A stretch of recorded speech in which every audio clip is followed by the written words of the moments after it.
Social মিডিয়াতে অনেক রকম আবেগ ঘুরে বেড়ায়।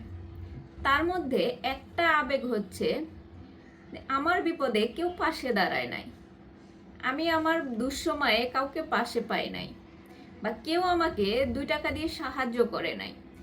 আমি যখন বিপদে ছিলাম কেউ আমাকে সেভাবে হেল্প করে নাই। এই আবেগগুলা খুব করে ঘোরে। আমার কাছে মনে হয় যে আপনি যে আবেগটা দেখাইতেছেন যে আপনাকে কেউ হেল্প করে নাই, আপনাকে কেউ সাহায্য করে নাই আপনার বিপদে, কেন? সব মানুষ কি আপনার দায়িত্ব নিয়ে রাখছে? আপনি কেন অন্যজনের সাহায্য কামনা করেন? আপনার নিজের যোগ্যতা আগে অর্জন করেন, করে সেই মানুষগুলাকে দেখিয়ে দেন যে আমি তাদের সাহায্য ছাড়াই ভালো আছি।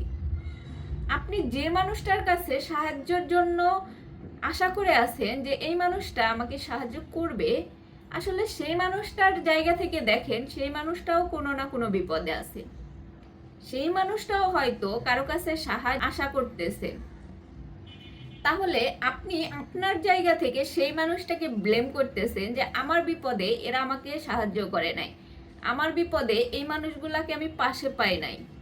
কিন্তু সেই মানুষগুলার জায়গা থেকে হয়তো সেই মানুষগুলাও কোনো না কোনো কষ্টে আছে, কোনো না কোনো বিপদে আছে। শুধু নিজের স্বার্থ কেন দেখেন?